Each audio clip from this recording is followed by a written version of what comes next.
I want to start by having you close your eyes. And I want you to think about a time when you were in college. And I want you to think about all the things you really liked about being at college. Maybe it was the freedom you experienced being away from home. Maybe it was the new things you got to study, the new classes you were taking. Maybe it was the new friends you were making, the clubs you were joining. Maybe it was even the parties you were going to. And really take that in. And now I want you to imagine for a minute that something has changed. And maybe the workload starts to feel too hard, so you start missing some assignments. And maybe in the morning you feel too tired to get out of bed, and so you stop going to a class or two. And maybe you begin to be so anxious about that you start to not sleep at all, and you're up all night worrying. And maybe that club you joined, you quit because you're just not that interested, but you tell people you don't have time. Or that sport you like to play, you just stop. And maybe eating doesn't interest you so much, so you stop going to the dining hall and you stop seeing your friends. And maybe drugs and alcohol are the only thing that start to make you feel better. And maybe you even begin to think about suicide as an option. Now open your eyes. And think about all the people while you were in college that you interacted with, whether it was your friends or your roommate, your RA, professors, staff, faculty. Would any of them notice those changes in you? And would you even want them to? Would someone intervene and speak up for you? So here's the thing. There's no question that college is a really complex time in a young adult's life. We're asking them to make a lot of transitions in their life. The transition to adulthood, right? Being on their own for the first time, making choices for themselves. The transition to a career path. What's my major? Do I like what I'm studying? Is it the right choice? And the transition to self-identity. Who am I? Who do I want to be? Who do I want in my life? And all of these transitions come with a lot of social and emotional and academic challenges and changes. And for many students, they'll go through these changes with very few bumps and work towards graduation and moving on in their lives. But for others, things get really complicated. And daily tasks become extremely difficult. They feel extreme pressure to succeed. They struggle maybe academically with their work because perhaps it's not the right choice. Socialization becomes hard. They don't either know how to make friends or they'll withdraw from the friends that they have. We've seen that for many, pre-existing mental health issues get exacerbated and daily tasks and things become difficult. There's no question that mental health on college campuses is growing and that it's documented every day in literature and newspaper articles, magazines, and popular culture on a regular basis. And college counseling centers are struggling daily to meet the demands and needs. And so I want to just draw your attention to some recent trends and let you know, kind of fill in the pieces of what's going on. So I've given you some numbers to look at. 50% is the number of mental health cases that begin before the age of 14. And 75% are the number of cases of mental health that begin before the age of 24. So already we begin to see that college is going to be a prime time for the onset of mental health struggles right off the bat. In recent studies, we learned that 40% of students indicated that they suffered from severe depression, that it made it hard to function, and 60% reported overwhelming anxiety. 11.1 is the percentage of students who seriously considered suicide. And it's important to know that at this point in time, suicide is the second leading cause of death in college students, and the suicide rate in 15 to 24-year-olds has tripled in the last 50 years. And so what that tells me is not only do we have to continue to provide robust mental health services, we have to. It's not an option. The need is there. But it's the 2/3 number I really want to draw your attention to.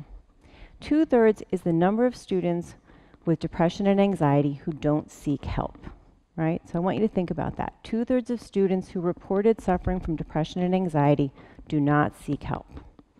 That's really troublesome for me and has really motivated a lot of the work that I do. Because what it tells me is that every day when I walk around and I pass young people, I'm a bystander to someone in distress.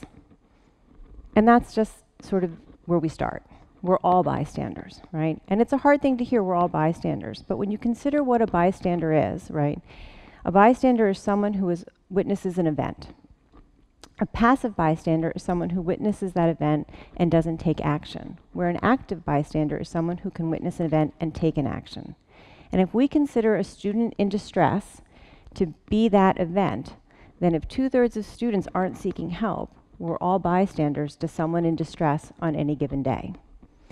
And that was the starting point for my conversations with many of my colleagues and many other mental health providers across the country about how do we find those students and how do we get them to seek help and get them into the counseling center or get them the resources they need.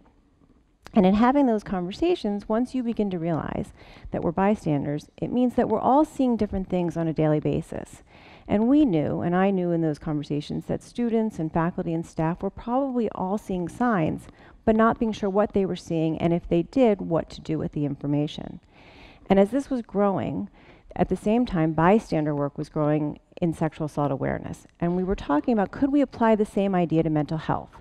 Could we change how we talk about mental health and begin to educate our staff and our faculty and our students about seeing those signs, knowing what to do when they saw it, and then knowing the resources they had to be able to get students help? Once we started having those conversations, right, it became clear we could start to do this, and it became important to do it to find those students.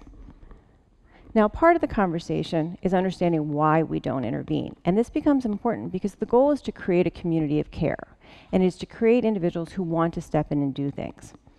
So this is a really well-documented part of mental health studies. It's something I studied way back when I was an undergrad in social psychology classes, but it becomes important because it lends itself to why we don't intervene on college campuses and what we can use to change that. The first is the bystander effect. And what this says is that the more people around, the less likely someone's going to step in and intervene, right?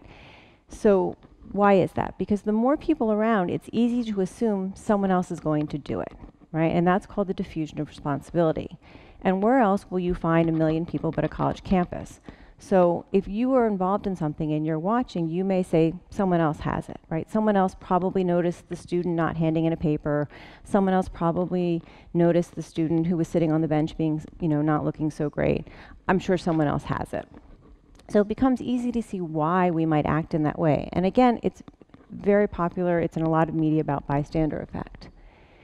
Another reason is conformity, right? The idea behind conformity is that we don't want to stand out. We kind of want to fit into the crowd, right? And so if we're all looking around and everybody's sleeping late and sometimes missing classes, we might assume that's okay, and I don't really want to say anything to my friend because I don't want to seem different. It seems normal. It seems part of the culture. And I hear that a lot. It's really normal in college to do X. It's really normal to do college and Y. And so we tend to want to stay and fit into that picture. The last one is probably the one that affects mental health the most, which is the unknown, the ambiguous situation, right? What am I really looking at? Is it really a big deal, and do I really need to take action, right? And that's where we sometimes have to refocus our lens, and that's where some of bystander intervention begins, which is, can we refocus our lens? We can is the answer. And so what we talk about when we talk about working on bystander behaviors isn't not being a bystander. It's moving from passive to active behaviors. And the way we do that is through 3 steps. And the first one we like to talk about is recognizing the problem. Now, in a lot of ways, that seems really simple, right? We should all recognize problems.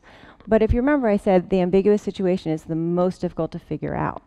What happens is, to really recognize a problem, you have to begin to refocus your lens. That's the language I like to use when I work with students, is refocusing the lens and moving away from normalizing things to asking yourself, is this really normal? Is this really not a problem? And so once you begin to do that, you might look at a situation and take your friend, for example, JJ. And let's say I haven't seen JJ in a while and I send JJ a text and I haven't heard back.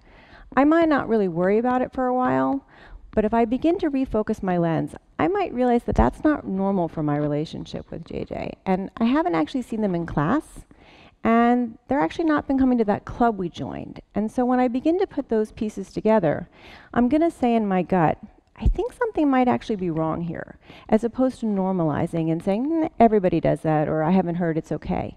But I'm putting those pieces together, and I'm beginning to recognize that, in fact, there may be a problem. The next part, once you recognize there's a problem, is assuming personal responsibility. Now this is where it kind of throws people off, because they assume that if I assume personal responsibility for my friend, then I have to step in directly and do something. And in fact, that might be true, and that may be an approach I'll take. But what assuming responsibility really means is that I've now recognized there's a problem, and I'm going to take an action. I don't know the action yet, but I'm going to do something. And what that action is determined by a variety of factors. It could be time, it could be the situation, it could be where I am in my own life, but I'm going to take an action. And that action is the speaking up part. And that's what the goal is to get people to speak up, right? So we have recognizing a problem by refocusing our lens, assuming personal responsibility to take the action, and then taking the action. And what about taking the action? Well, we teach 3 tools, and those tools are the 3 Ds. And those are the way we choose to speak up depending on the circumstance. So the first is direct. So if I take my friend JJ again, who I haven't heard from in a while, and I'm noticing there's something going on, and I see they're missing some classes, and we're in the same class, and there's assignments that aren't getting handed in, I may go directly to JJ and try to find JJ and say, hey, I'm worried about you. I'm really concerned. This is what I see going on. And that would be direct. That would be me, Melissa, stepping into the situation and directly trying to talk to my friend. The second one is distract. And basically what distract says is that a direct approach may not be the best at that time, but there may be another way to reach out to that person and try to figure out what's going on.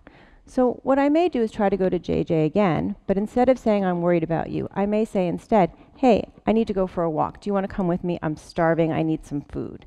So it gets them out of their dorm room or wherever they are, taking a walk and beginning that process where, in fact, we may never talk about what's going on, but we may have that moment and I may be able to lay some foundation.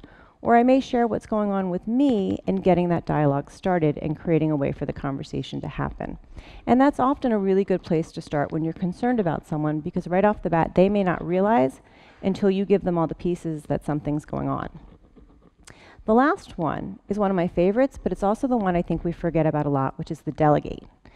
Because we often think if we give someone else the task, then I'm not moving into being an active bystander. But in fact, delegating to the appropriate place is being an active bystander, because sometimes I'm not the appropriate person to do the action. I know there's a problem, right? So a really simple example would be I was walking home a few weeks ago. There's wires hanging on my street.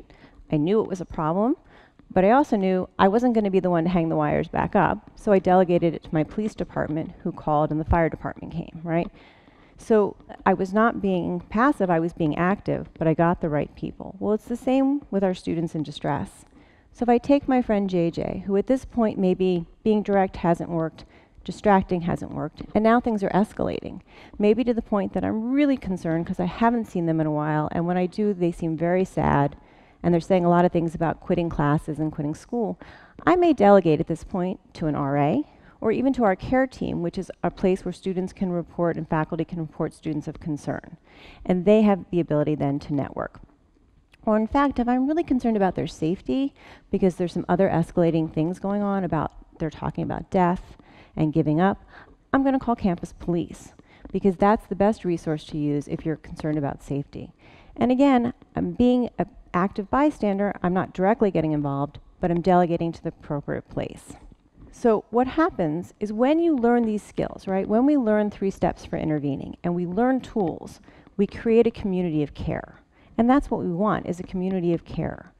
We want students and faculty and staff not just to learn academic things, but we want them to learn emotional things and skills they can use. And when we give people tools, I know as a psychologist they use them. I also know it works.